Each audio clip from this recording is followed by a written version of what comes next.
বাংলাদেশের চলমান গণতান্ত্রিক উত্তরণ ও সংস্কার উদ্যোগে পূর্ণ সমর্থন জানিয়েছে জাতিসংঘ মহাসচিব অ্যান্তোনিও গুতেরেস।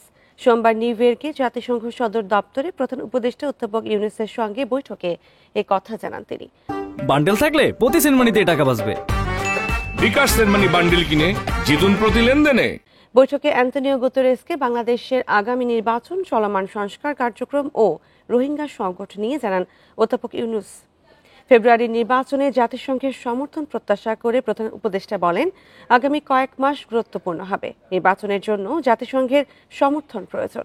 বৈঠকে ফেব্রুয়ারির জাতীয় নির্বাচনের প্রস্তুতি, জুলাই আন্দোলনের নৃশংসতার জন্য জবাবদিহিতা, সংরক্ষণবাদী শুল্ক ব্যবস্থাকে ঘিরে বিশ্বব্যাপী বাণিজ্য উদ্বেগ এবং আন্তর্জাতিক রোহিঙ্গা সম্মেলন সহ বিভিন্ন বিষয় নিয়েও দুই নেতার মধ্যে আলোচনা হয়।